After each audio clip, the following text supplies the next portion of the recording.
전반부는 요한복음 1장부터 10장까지 내용으로, 그리고 후반부는 11장부터 끝장인 21장까지로 이렇게 나누어집니다. 자, 이 두 부분을 한마디씩으로 요약을 한다면 요한복음의 첫 번째 부분 1장부터 10장까지의 내용은 인간들은 가능성이 없다, 인간들은 소망이 없다 하는 것에 대해서 1장부터 10장까지 이야기해 주고 있어요. 그러면 11장부터 끝장 21장까지 나오는 내용은 어떤 내용인가? 그러므로 예수님께서 죽어 주셔야만 한다 하는 것이 전체 내용이 뭐예요? 우리 인간은 가능성이 없고 소망이 없다. 무엇 외에는 예수 그리스도께서 우리의 약함과 부족함과 죄악을 위해서 십자가에 달려 죽어 주시는 것 외에는 다른 방법이나 소망이 없다라는 것이. 그래서 이제 우리가 생각하게 될 요한복음 11장부터는 예수님께서는 구체적으로 죽음을 준비하고 그리고 실제로 죽음을 당하시는 모습이 후반부에 기록되어 있는 것을 보게 돼요. 자, 그렇다면 요한복음이 이처럼 두 부분으로 나뉘어진다면 1장부터 10장까지 무엇을? 우리 인간의 가능성 없음을. 자, 그렇다면 오늘 우리가 읽은 이 본문 말씀은 어떤 내용이 될까요? 인간의 가능성 없음에 대한 결론적인 말씀이라고 말씀드릴 수 있겠죠. 자, 전반부 내용을 다시 한번 간단히 정리해 보겠습니다. 요한복음 1장에 어떤 내용이 나옵니까? 예수님께서 세상에 빛으로 오셨지만 사람들이 알아보지 못했다. 요한복음 1장 생각할 때 이미 말씀을 드렸어요. 빛이라는 것은 눈을 뜬 사람이라면 도무지 알아보지 못하려고 애를 써도 알아보지 못할 수가 없는 것이, 자다가도 불을 켜면 알아요.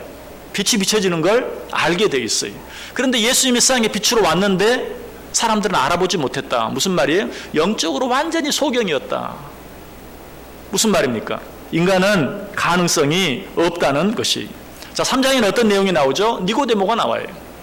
지식적으로 율법에 대한 많은 지식을 가지고 있었던 니고데모. 그럼에도 불구하고 그가 구원의 방법, 영생의 방법을 찾으려고 애를 썼지만 결국은 어떻게 해야 구원을 받을 수 있는지 자기가 가진 지식으로도, 자기가 가진 경험으로도, 자기가 가진 노력으로도 결국은 얻지 못하고 헛되이 돌아갈 수밖에 없었어요. 이것도 또 한 번 우리 인간의 가능성 없음을 가르쳐주고 있죠. 5장에는 어떤 내용이 나옵니까? 예수님께서 38년 된 병자를 치료해 주시는 내용이 나와요. 아, 드디어 예수님께서 기적을 행하시니까 이제는 사람들이 좀 깨닫고 주님께로 돌아옵니까? 그렇지 않아요. 그때도 예수님께서 이 일을 안식일에 행하셨다는 것 때문에, 그리고 예수님이 하나님과 자기를 동일시했다는 것 때문에 오히려 어떻게 해요? 예수님을 믿기는커녕 예수님을 죽이려고 하는 그런 모습을 보게 됩니다. 그리고 요한복음 6장에 보면 어떤 내용이 나오죠? 너무나도 유명한 오병이어의 기적이 나옵니다. 자, 이제는 좀 달라집니까? 물고기 2마리, 보리떡 5개로 5,000명을 먹이고도 12광주리가 남는 이 어마어마한, 이 엄청난 기적을 행하니까 그때야말로 사람들이 비로소 아, 메시아구나 하고 주님을 믿고 따릅니까? 그러지 않아요. 예수님께서 이 기적을 행한 후에 말씀하십니다. 내가 생명의 떡이다. 나를 먹는 자는 영생을 얻을 것이다. 그러나 아무도 그 말을 믿지 않았어요. 요한복음 6장 35절과 36절에 보면 예수께서 이르시되 나는 생명의 떡이니 내게 오는 자는 결코 줄이지 아니할 터이요 나를 믿는 자는 영원히 목마르지 아니하리라. 그러나 내가 너희에게 이르기를 너희는 나를 보고도 믿지 아니하는도다. 내가 생명의 떡이다. 나를 먹는 자는 영생을 얻을 것이다. 그러나 너희는 나를 보고도 믿지 아니하는구나 라고 이야기하고 있어요. 물론 이때 예수님을 보고 예수의 말씀을 듣고 믿은 자들이 있었어요.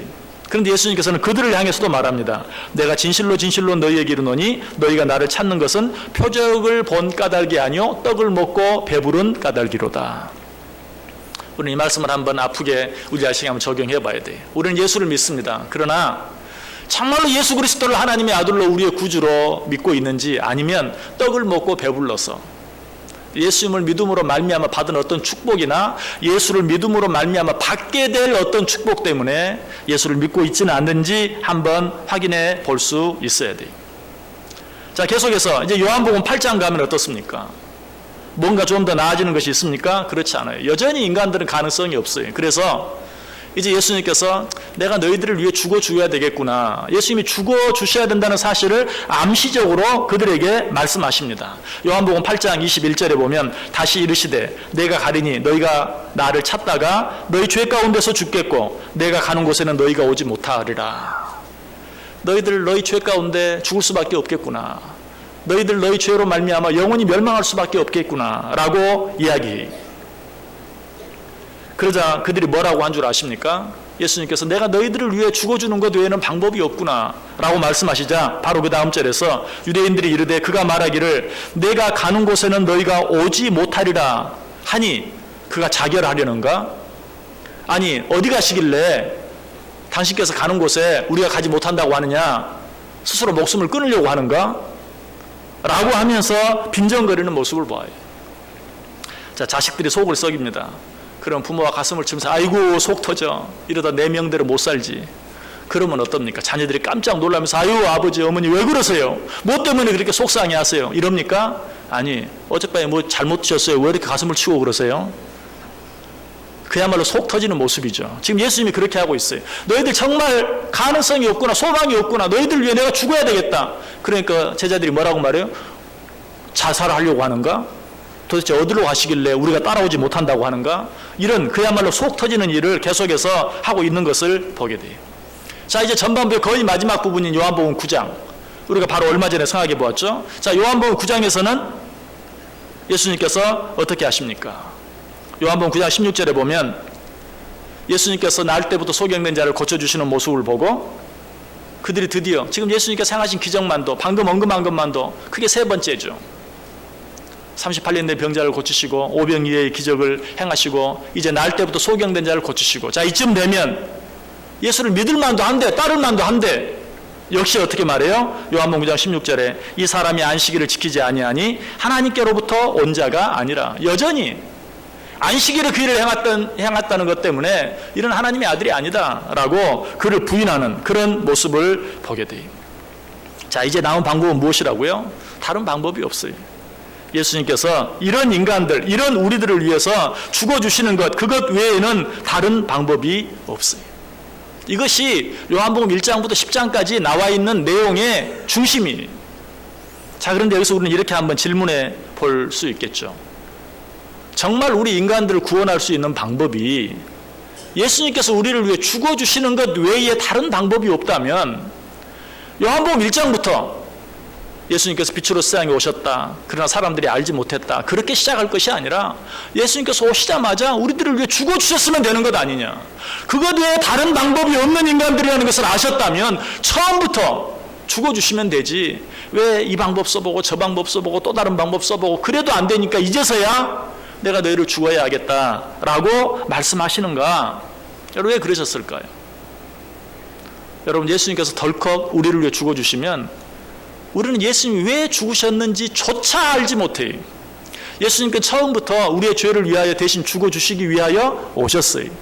그러나 예수님께서 우리를 위해 십자가에 달려 죽으셨을 때라도, 아니 그 후에라도 예수님께서 왜 십자가에 달려 죽으셔야만 했는지를 우리로 하여금 깨닫게 하기 위해서 이런 여러 가지 많은 일들을 행하셨다는 사실이에요.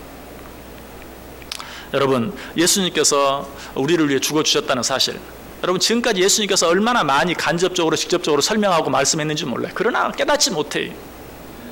그러나 예수님께서 왜 그런 말씀들을 깨닫지 못할 줄 알면서도 하셨는가?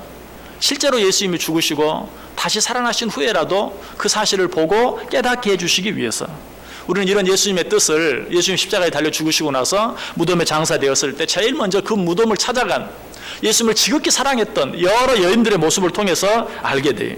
그들은 예수님께 장사되신 후에 예수님의 시체에 향품을 바르기 위해서 그 무덤에 찾아갔죠. 자, 우리 그 모습 한번 찾아보겠습니다. 누가복음 24장 한번 펴보세요. 누가복음 24장 1절에서 9절. 누가복음 24장 1절에서 9절.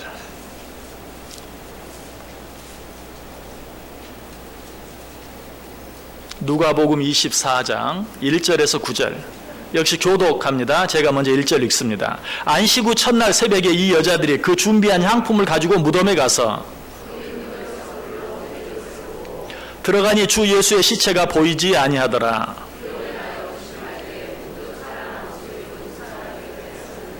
여자들이 두려워 얼굴을 땅에 대니 두 사람이 이르되 어찌하여 살아있는 자를 죽은 자 가운데서 찾느냐.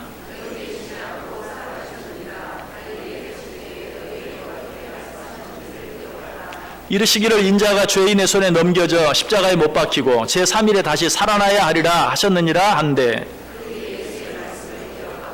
같이 읽습니다. 무덤에서 돌아가 이 모든 것을 11 사도와 다른 모든 이에게 알리니. 아멘. 자, 이 내용은 지금 누구에 관한 말씀이죠? 예수님을 정말 사랑했던 여인들에 대한 말씀이에요. 그런데 그들도 예수님이 죽기 전까지는 도대체 예수님이 왜 죽으셨는지를 도무지 알지 못했어요. 그리고 예수님께서 내가 너희를 죽어야 하리라, 죽었다가 다시 사흘 만에 살아나야 하리라 라고 이미 말씀하셨지만, 예수님을 그렇게 사랑했던 그 여인들조차도 그 말씀의 의미를 깨닫지 못했어요. 그리고 예수님이 십자가에 달려 죽으셨을 때, 이제 모든 것이 끝났구나. 그러나 예수님을 사랑하는 그 마음이 너무 지극했기 때문에 그 시체에 향이라도 발라드리기 위해서 무덤을 찾았던 것이, 그때 예수님의 무덤은 비어 있었고 그 빈 무덤에 있었던 두 천사들을 통해서 그들에게 주어진 음성이 6절 뒷부분에 있는 것처럼 갈릴리에 계실 때에 너희에게 어떻게 말씀하셨는지를 기억하라. 이르시기를 인자가 죄인의 손으로 넘겨져 십자가에 못 박히고 제3일에 다시 살아나야 하리라 하셨느니라. 그들이 예수의 말씀을 기억하고 무덤에서 돌아가 이 모든 것을 11 사도와 다른 모든 이에게 알렸다. 예수님이 죽기 전까지, 아니 예수님이 죽으셨는데도 예수님이 살아생전에 하신 말씀을 전혀 이해하지 못했어요. 내가 너희를 위해 죽어야 하겠다, 죽었다가 다시 살아나야 할 것이다, 이런 말씀들을 이해하지도 못했고 믿지도 않았어요. 그러나 예수님이 죽으신 후에 천사들을 통해서 예수님이 이렇게 말씀하셨지, 너희를 위해 죽으신다고 하셨지, 사흘 만에 다시 살아난다고 하셨지, 그 말씀을 기억해라. 그때서야 그들이 그 말씀을 기억하고 누구에게로? 제자들에게 달려가서 말했다. 예수님이 1장부터 10장까지 그런 교인 시간을, 사람들이 여러 가지 많은 말씀을 듣고도 여러 가지 많은 예수님이 행한 일을 보고도 믿지 못하고 깨닫지 못할 줄 알면서도 왜 그런 일들을 행하셨는가? 예수님이 십자가에 달려 죽으신 후에라도 예수님이 왜 그렇게 하셨는지를 깨닫게 하기 위해서 그렇게 하셨다는 사실이 이 사건뿐만이 아니죠. 예수님께서 성전에 대해서 말씀하신 적이 있죠. 너희가 이 성전을 헐면 내가 사흘 동안에 다시 일으키리라.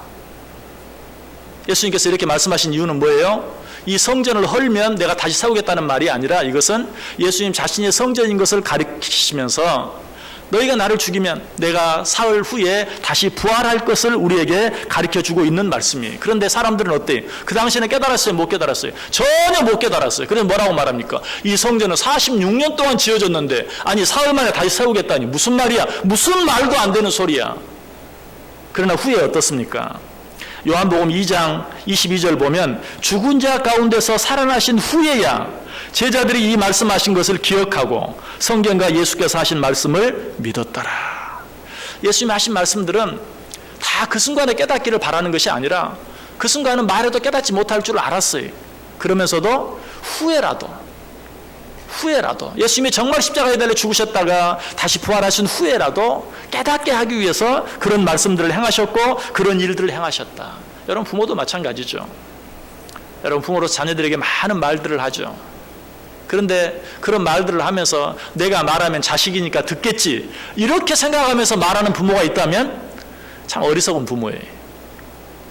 자, 그러면 여러분이 어떤 마음으로 하십니까? 내가 말하면 듣겠지 그런 마음으로 하십니까? 그건 희망사항이고, 지금은 안 듣겠지만, 아니 지금은 내가 이 얘기를 하면 오히려 화를 내겠지만, 그럼에도 불구하고 지나고 나서라도 깨닫는 때가 있겠지 하는 마음을 가지고 이야기하는 것이, 내가 지금 이야기해 놓으면 지금은 뭐 전혀 마이동풍 듣지 않겠지만, 아니 지금은 오히려 그것 때문에 잔소리한다고 화를 내겠지만 어떤 일을 만나면 그때라도 내가 한 말이 생각나고 그때라도 깨닫고 깨달아지면 돌아서겠지 하는 마음으로 부모는 자녀들에게 이야기하는 것이, 여러분 자녀들이 언제쯤 부모의 마음을 이해할까요? 자기들이 결혼해서 자기들이 자녀를 낳을 때쯤이면 이해할까요? 그것도 너무 이른 소망이죠. 자기들이 자녀 낳을 때도 이해를 못해요. 뭐 그때 이 말 한마디 한다면 참 괜찮은 자녀예요. 엄마 나 낳으라고 얼마나 고생했어. 요 정도 말 한마디 해주면 참 다행이고, 그것도 한 번 하고 끝날 뿐이에요. 혹시라도 자기가 낳은 자식 엄마 아버지가 조금만 잘못해서 서운하게 해보세요. 난리 나죠. 그리고 자녀를 낳으면 순간 그 자녀를 낳는 고통으로 인해서 아, 우리 부모가 얼마나 고생했을까 한 번쯤은 생각을 하지만, 그러나 금방 자기가 자식 낳은 게 무슨 유세라 돼도 또 되는 것처럼 오히려 그것 때문에 더 부모를 힘들게 하는 그런 일들도 참 많아요. 이것이 자녀들의 모습이. 자, 그러면 언제나 좀 더 부모에 대해서 깨달을까요? 결국은 그 부모가 이 세상을 떠나고 나신 다음에서야 그나마 조금 깨달아요. 계실 때 잘할 걸. 지금이라도 계시면 내가 좀 더 잘할 수 있을 텐데 하는 그런 생각하는 것이. 그런데 그것도 사실은 정답은 아니죠. 부모가 떠나고 없으시니까 이제 가버렸으니까 하는 이야기지, 정말 그 부모가 다시 살아오신다면 그때는 정말 잘할 수 있을까요? 똑같아요. 부모가 정말 다시 살아오셔도 역시 잘하지 못해. 그것이 자녀의 한계예요. 자, 이런 말을 들을 때 부모들은 어떻게 생각해요? 맞아, 자식들 다 소용없어. 또 이렇게 말합니다. 그런데 그렇게 말하는 부모도 문제예요. 왜 자식만 생각해요? 자기는 자식 아닌가? 부모 없이 세상에 태어난 자녀가 있나요? 이런 이야기하면 부모들은 다 그래요. 그래, 자식 새끼들 다 소용없어. 그러면서도 내 부모에 대한 내 모습은 또 보지 못해. 이게 뭐예요? 이게 다 자녀된 자들의 한계예요. 자녀들은 가능성이 없어요. 여러분, 하나님 앞에서 우리들도 마찬가지. 가능성이 없어요. 예수님께서 많은 말씀들 하시면서도 뭔가 기대하고 말씀하신 것이 아니, 못하게 하기 위해서, 우리 속에 가능성이 없다는 사실을 깨닫게 하기 위해서, 우리로 하여금 내 속에 가능성이 없다는 사실을 알게 하기 위해서 요한복음 1장부터 10장까지 계속해서 그렇게 말씀하시고 있다는 사실이. 그래서 어떻게 보면 좀 이상하게 들릴지 모르지만 요한복음 1장부터 10장까지 말씀은 우리가 변화되어지기를 바라서 하시는 말씀이 아니, 우리의 문제가 무엇이고 우리의 한계가 무엇인지 우리의 불가능성이 무엇인지를 깨닫게 하기 위해서 하신 말씀이에요. 자, 그럼 우리는 또 한번 이렇게 질문해 볼 수 있습니다. 아니, 우리를 구원하시기 위해서 오셨으면 구원해 주시면 되지. 우리의 죄를 다 대신 짊어지시고 죽어주시고 구원해 주시면 되지. 꼭 우리가 꼭 우리의 부족함과 우리의 약함과 우리의 불가능함을 깨달아야 될 필요가 있습니까? 왜 그렇게 예수님께서는 자기가 하시는 일, 내가 그 너희들의 그 불가능한 일을 위해서, 내가 너희를 구원하기 위해서 이 시에 이제 십자가에 달려 죽어야 되겠다라고 꼭 그렇게 자기가 하는 일을 생색을 내야 합니까? 또 그렇게 한번 이야기해 볼 수도 있어요. 그러나 여러분, 이것은 예수님께서 우리를 위해 죽어주셨다는 것을 생색을 내기 위해서가 아니라 우리를 위해 죽어주신 그 예수 그리스도를 믿음으로 말미암아 구원 얻은 우리들이 그 구원의 기쁨과 감격을 누리며 살게 하기 위해서 그런 것이, 누리며 살게 하기 위해서. 왜? 우리가 얼마나 불가능한 존재들이었다는 사실을 깨닫지 못하면 구원받았다는 게 기쁘지 않아요. 내가 얼마나 죄악이 많았는가 하는 것을 완전히 깨닫지 아니하면 그런 나를 위해서 예수님이 죽으셨다는 게 복음이 될 수 없어요. 예수님 왜 자꾸 그 얘기를 하시고, 왜 예수님이 자꾸 우리 죄를 깨닫게 하시고, 왜 예수님이 자꾸 우리의 불가능성을 깨닫게 해주시길 원하시는가? 내가 그런 너희들을 위해 죽었다, 그걸 생색내기 위한 것이 아니라 그 사실을 우리가 깨달을 때만 구원의 기쁨과 감격이 우리 속에 있을 수 있기 때문에 주님께서는 그렇게 하시는 것이. 가끔 비행기들이 추락을 합니다. 그런데 꼭 비행기가 추락할 때마다 반드시 나오는 이야기가 있어요. 어떤 이야기입니까? 어떤 사람이 그날 비행기를 타러 갔다가 너무 늦게 가서 그 비행기를 탔어야 했는데 타지 못해서 기적적으로 살아났다. 자, 여러분, 이 사람은 어때요? 그 비행기가 추락했다는 사실을 알지 못하면 자기가 얼마나 큰 행운을 얻었는가 하는 것을 모르죠.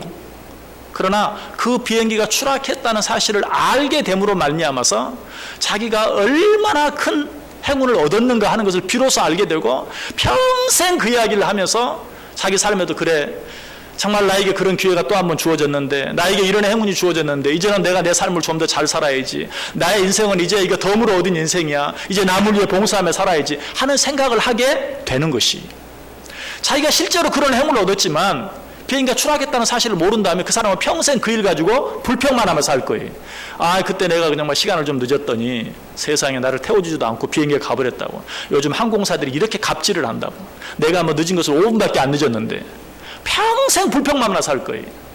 바로 이것이 왜 예수님께서 우리가 얼마나 불가능한 존재들이었는가 하는 것을 왜 이렇게 기회 될 때마다 이야기하시는가. 예수님이 우리를 위해 죽어주시고 예수님께서 우리의 죄를 대신하여 죽어주심으로 말미암아 우리가 그 불가능 속에서 도무지 구원을 얻을 수 없는 그 자리에서 구원을 얻게 되었다는 사실을 깨닫게 하시기 위해서, 그로 말미암아 구원의 기쁨과 감격을 가지고 살게 하기 위해서 그런 것이라는 사실이 정말 그것밖에 없는 겁니까? 정말 그 사실을 알기 위해서 요한복음 전체의 절반을 할애하신 건 맞습니까? 정말 그렇습니다. 여러분, 우리가 신앙생활하면서 우리의 불가능성을 깨닫는 것, 그것보다 더 큰 은혜가 없어요. 여러분, 오늘 본문은 아니지만 요한복음 10장 40절을 한번 보세요. 다시 요단강 저편 요한이 처음으로 세례 베풀던 곳에 가사 거기 거하셨다. 거기 보면 예수님께서 이 요한복음 10장이 끝나는 지점에 다시 요단강 저편 요한이 처음으로 세례 베풀었던 곳으로 가셨다. 세례 요한이 처음으로 세례 베풀던 곳, 어떤 곳입니까? 예수님께서 공생애를 시작하시기 위해서 세례 요한에게 세례받았던 곳, 곧 예수님의 공생애를 선언하는, 선포하는 그런 곳이었어요. 그런데 예수님께서 세례 요한에게 세례받으시고 그동안 공생애를 여러 시간 동안 지나오셨어요. 그리고 요한복음 10장까지 왔어요. 그런데 그 예수님이 다시 어디로 가세요? 다시 요한이 세례 베풀었던 곳, 그가 공생애를 처음 시작했던 곳, 그곳으로 가셨다. 무슨 말이에요? 다시 원점으로 돌아가셨다. 다시 처음으로 돌아가셨다. 무슨 말입니까? 예수님께서 1장부터 10장까지 하신 일은 다른 게 아니에요. 다른 게 아니에요. 정말 여러 가지 많은 말씀을 하셨고 여러 가지 많은 일들을 행하셨지만 그 목적은 하나예요. 우리 인간의 가능성 없음을 깨닫게 하시기 위한, 우리 인간이 얼마나 불가능한 자들이었는가 하는 것을 깨닫게 하기 위한 그것이었어요. 그래서 어때요? 요한복음 10장을 끝내면서 다시 처음으로 돌아갔어요. 처음 사역을 시작하던 그곳으로 돌아가시는 것을 보게 돼요. 자, 이렇게 보면 어떻게 보면 요한복음 1장부터 10장까지 전반부 사역은 실패. 그렇죠? 열심히 무언가를 하셨는데 다시 처음으로 돌아가셨다면 그것은 실패처럼 보일 수도 있어요. 그러나 이건 실패가 아니에요. 이 모든 과정이 어때요? 예수님의 계획 속에 있었던 것이 우리로 하여금 우리의 불가능성을 깨닫게 하고 그것을 다시 확인시켜 줌으로 말미암아 그것을 위해서, 그러한 우리를 위해서 모든 죄를 지시고 십자가에 돌아가 주신 예수 그리스도를 믿는 것 밖에는 소망이 없다는 사실을 알게 해주시기 위한 하나님의 계획이요 섭리였다. 아니, 우리를 향한 하나님의 놀라운 사랑의 계획 속에서 이루어졌던 일이다라는 것이. 그런데 정말 안타까운 것은 어때요? 아까 말씀드렸던 것처럼 향품을 들고 무덤으로 갔던, 예수님을 그렇게 사랑했던 여인들, 그들도 예수님의 말씀을 깨닫지 못하고, 제자들은 어때요? 실제로 예수님이 부활하셨다는 소식을 듣고도 깨닫지 못했어요. 오늘 본문 속에도 그런 모습이 나타나요. 22절, 23절, 24절 보세요. 예루살렘의 수전절이 이르니 때는 겨울이라 예수께서 성전한 솔로몬 행각에서 거하시니 유대인들이 에워싸고 이르되 당신이 언제까지나 우리 마음을 의혹하게 하려 하나이까? 그리스도이면 밝히 말씀하소서. 자, 이 말씀 속에서 우리가 기억해야 될 몇 가지 단어들이 있어요. 그 첫 번째 단어는 수전절이라는 단어예요. 이 수전절은 무너진 예루살렘 성전을 재건한 것을 기념하는 절기, 무너진 예루살렘 성전을 재건하는 것을 기념하는 절기가 수전절이다. 자, 그런데 이 성전은 결국 누구를 가리킵니까? 이미 생각한 것처럼 예수 그리스도를 가리킨다고 했죠. 성전은 예수 그리스도를 가리켜요. 성전은 예수 그리스도의 모형이. 그런데 성전을 재건하는 것을 기념하는 이 수전절에 지금 예수님이 어디에 계십니까? 성전 바깥쪽, 성전 안이라고 나와 있는데 성전 안에서 맨 가장자리, 성전 안에서 맨 바깥쪽 솔로몬 행각에서 서성거리고 계셨다. 자기의 모형인 성전을 재건한 것을 기념하는 그 절기에 예수님이 한 중앙에 맨 앞에 계시지 못하고 그 성전 맨 바깥쪽 솔로몬 행각에서 거니시고 계셨다. 서성거리고 계셨다. 이런 모습은 마치 자기 생일인데 자기가 그 생일의 주빈 자리에 앉지 못하고 바깥에서 어슬렁어슬렁, 현관에서 어슬렁어슬렁 하고 있는 그런 모습과 같은 것이 얼마나 안타까운 모습입니까? 예수님께서 여전히 성전의 참 주인공이신 예수님께서 여전히 성전 바깥쪽 솔로몬 행각에서 거니시고 계시는 모습, 사실 이런 모습은 지금까지 계속해서 나왔어요. 우리는 예수님께서 말씀을 전하시는데 호숫가에서, 바닷가에서, 산에서, 들판에서 참 아름답게만 볼 수도 있어요. 그러나 사실은 어때요? 그 당시에도 많은 회당들이 있었어요. 그러나 그 회당들에서 늘 가르치지 못하고 오히려 산에서, 바다에서, 호수에서, 들에서 가르치셨던 것도 결국은 많은 사람들의 예수님께서 많은 사람들의 환영을 받으며 하나님의 말씀을 전하지 못했다는 사실이. 마태복음 8장 20절에 보면 예수께서 이르시되 여우도 굴이 있고 공중에 새도 거처가 있으되 인자는 머리 둘 곳이 없다 하시니라. 여러분, 이 말씀은 예수님이 참 가난하셨다 그것만 말하는 게 아니, 사람들에게 환영받지 못했다, 사람들에게 인정받지 못했다, 사람들에게 대접받지 못했다 하는 것을 이야기하고 있는 것이. 그리고 오늘 본문 속에 보면 단순히 예수님께서 성전 바깥쪽 솔로몬 행각에 거니실 뿐만 아니라 보다 적극적으로 사람들에게 공격도 하고 있는 것을 보게 돼요. 23절 24절 보세요. 예수께서 성전 안 솔로몬 행각에 거니시니 유대인들이 애워싸고 이르되 당신이 언제까지나 우리 마음을 의혹하게 하려 하나이까. 유대인들이 애워싸고 이르되, 막 유대인들이 애워싸면서 금방 죽일 것처럼 달려들면서 뭐라고 말해요? 언제까지나 우리 마음을 의혹하려고 하니까 마치 사이비 이단 교주처럼 그들이 예수님을 대했다라고 이야기하고 있어요.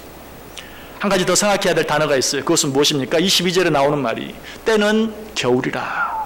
때는 겨울이라. 이 말은 무슨 말입니까? 이제 가을 지나고 겨울이 되었다, 그런 어떤 계절을 이야기합니까? 물론 실제적으로 그러했을 거예요.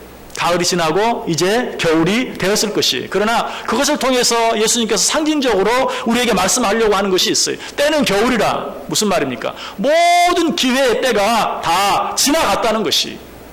이제는 아무것도 할 수 없는, 내가 1장부터 10장까지 지금 너희들을 위해서 얼마나 많은 말을 한 줄 아느냐, 얼마나 많은 것들을 보여준 줄 아느냐, 얼마나 많은 기적들을 행한 줄 아느냐. 그러나 너희들은 여전히 깨닫지 못했다. 그러나 너희들은 여전히 그 말씀을 받아들이지 못했다. 너희들은 여전히 나를 믿지 못했다. 이제 때가 겨울이 되었다. 무슨 말이에요? 다 기회가 지나갔다. 이제는 내가 너희를 위해서 대신 죽어주는 것 외에는 방법이 없다. 이 사실을 가르쳐주는 또 한 가지 사건이 있죠. 가룟 유다가 예수님의 떡을 받고 나가더니 곧 밤이더라. 무슨 말이죠? 기회의 때가 지나갔다는 것이에요. 예수님께서 마지막 말했어요. 내가 주는 떡을 받아 먹는 자가 나를 팔 자다. 그런데 가룟 유다는 그 떡을 받아 먹고 밖으로 나갔더니 밤이더라. 기회의 때가 다 지나갔다. 이제는 뭐예요? 이제는 내가 너희들을 위해 죽어주는 것 외에는, 이제는 내가 저 가룟 유다를 위해 죽어주는 것 외에는 다른 방법이 없다 하는 것을 우리에게 가르쳐 주고 있는 것이. 예레미야 8장 20절에 보면 추수할 때가 지나고 여름이 다하였으나 우리는 구원을 얻지 못한다 하는도다. 여기는 뭐라고 말하죠? 때가 지나고 여름이 다하였으나, 기회의 때가 다 지나갔으나 우리는 여전히 구원을 얻지 못한다. 오늘 본문의 의미가 보다 확실해졌죠? 때는 겨울이라. 이제 모든 기회의 때가 다 지나갔어요. 모든 가능성이 완전히 사라졌어요. 우리에게는 소망이 없어요. 무엇 외에는? 예수님께서 우리를 위해 죽어주시는 것 외에는.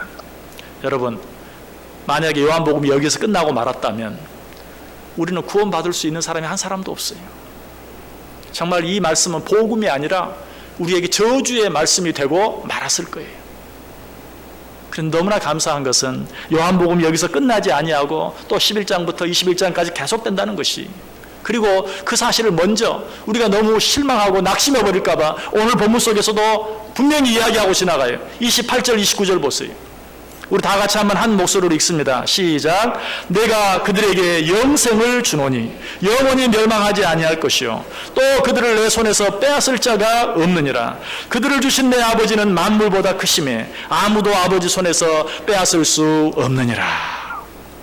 할렐루야. 여러분, 지금까지 내용은 어때요? 너희들은 가능성이 없어. 이제 기회의 때는 다 지나갔어. 이제는 뭐밖에 남지 않았어요? 죽을 수밖에 없는, 멸망할 수밖에 없는 그것만 남아있어요. 아무런 소망이 없어요. 그러나 여기에서 주님께서 말씀하십니다. 내가 이처럼 가능성 없는 그들에게 영생을 주노니 영원히 멸망하지 아니할 것이요 또 그들을 내 손에서 빼앗을 자가 없느니라. 그들을 주신 내 아버지는 만물보다 크심에 아무도 아버지 손에서 빼앗을 수 없느니라. 아무도 너희를 내 손에서 빼앗을 자가 없다. 그런 우리들에게 영생을 허락하신다. 악한 사단 마귀는 우리의 죄로 인해서 네 모습을 좀 봐. 네가 구원을 받아? 네가 하나님의 자녀가 돼? 네가 영생을 얻어? 야, 그렇다면 세상에 구원 못 받을 사람이 누가 있냐? 그렇다면 영생 못 받을 자가 누가 있느냐? 네가 그렇게 말할 자격이 있느냐? 아무리 지배하고 공격해도 예수님이 말씀하십니다. 내가 그런 너를 위하여 죽었다. 내가 그런 너를 위하여 죽음으로 말미암아 내가 너에게 영생을 주었다. 이것은 아무도 빼앗아갈 수 없다. 제 아무리 악한 사단 마귀라도 빼앗아갈 수 없다라고 우리에게 말씀해 주고 있어요. 마태복음 16장 18절에 말합니다. 내가 내게 이르노니 너는 베드로라. 내가 이 반석 위에 내 교회를 세우리니 음부의 권세가 이기지 못하리라. 요한복음 16장 33절에 말합니다. 내가 세상을 이기었노라. 사도 바울은 이 사실을 깨닫고 고백합니다. 우리 주 예수 그리스도로 말미암아 우리에게 승리를 주시는 하나님께 감사합니다. 여러분, 우리가 잘나서 구원 얻은 게 아니에요. 우리는 정말 가능성이 없었어요. 그러나 예수 그리스도께서 우리를 위하여 죽어주심으로 말미암아, 그런 우리를 위하여 죽어주심으로 우리에게 영생을 주심으로 말미암아, 누구도 빼앗아갈 수 없는 구원을 주심으로 말미암아 우리가 하나님의 자녀 되었다는 사실이, 여러분, 이것이 은혜입니다. 여러분, 이것이 복음이에요. 그래서 바울 사도는 이 감격을 이렇게 고백하고 있어요. 로마서 8장 35절에서 누가 우리를 그리스도의 사랑에서 끊으리요? 환난이나 공고나 박해나 기근이나 적신이나 위험이나 칼이랴. 하나님께서 당신의 주권적인 은혜와 사랑으로 말미암아 우리에게 베푸르신 이 구원의 축복을 누구도 빼앗아갈 수 없을 것이다. 환난도 기근도 적신도 위험도 칼도 빼앗아갈 수 없을 것이다. 믿으십니까? 계속해서 말해. 로마서 8장 38절 39절 내가 확신하노니 사망이나 생명이나 천사들이나 권세자들이나 현재 일이나 장래 일이나 능력이나 높음이나 깊음이나 다른 아무 피조물이라도 우리를 우리 주 그리스도 예수 안에 있는 하나님의 사랑에서 끊을 수 없느니라. 내가 잘나서, 내가 노력해서, 내가 무엇인가 해서 구원 얻었다면 그 구원은 정말 불안한 것이, 왜? 내가 실수하고 잘못하면 빼앗길 수밖에 없어요. 놓칠 수밖에 없어요. 그러나 내가 얻은 구원은 내가 잘나고 내가 똑똑하고 내가 노력해서 얻은 구원이 아니에요. 하나님께서 당신의 절대적인 사랑으로 하나밖에 없는 아들 예수 그리스도로 내 죄를 대신하여 십자가에 달려 죽게 하심으로 말미암아 우리에게 베풀어 주신 구원이, 이 구원은 누구도 빼앗아갈 수 없어요. 사도 바울의 한 이 고백이 오늘 저와 여러분의 고백이 되어서 정말 이 험난하고 어려운 세상을 살아가는데 어떤 일 때문에 두려워하지 아니하고 힘들고 어려울 때마다 주님의 십자가 바라보면서 담대하게 하나님께서 내게 주신 그 구원을, 이 하나님의 놀라운 은혜와 사랑 가운데서 나를 빼앗아갈 자가 없다는 담대한 믿음의 고백으로 날마다 승리하며 살아갈 수 있는, 세상을 이기며 살아갈 수 있는, 악한 사단 마귀의 권세까지도 이기며 살아갈 수 있는 저 여러분 다 될 수 있기를 주님의 이름으로 간절히 축원합니다. 기도하겠습니다. 사랑과 은혜가 충만하신 하나님 감사합니다. 우리를 그토록 사랑해 주셔서 감사합니다. 이 하나님의 은혜와 사랑 잊지 아니하게 하시고 어떤 악한 사단 마귀가 우리를 꼬인다 할지라도 나를 향해 베푸르신 그 하나님의 절대적인 사랑, 그 하나님의 놀라운 사랑 가운데서 나를 빼앗아갈 자가 없다는 사실을 믿고 담대하게 살게 하시고 승리하며 살게 하여 주옵소서. 예수님의 이름으로 기도드리옵나이다. 아멘.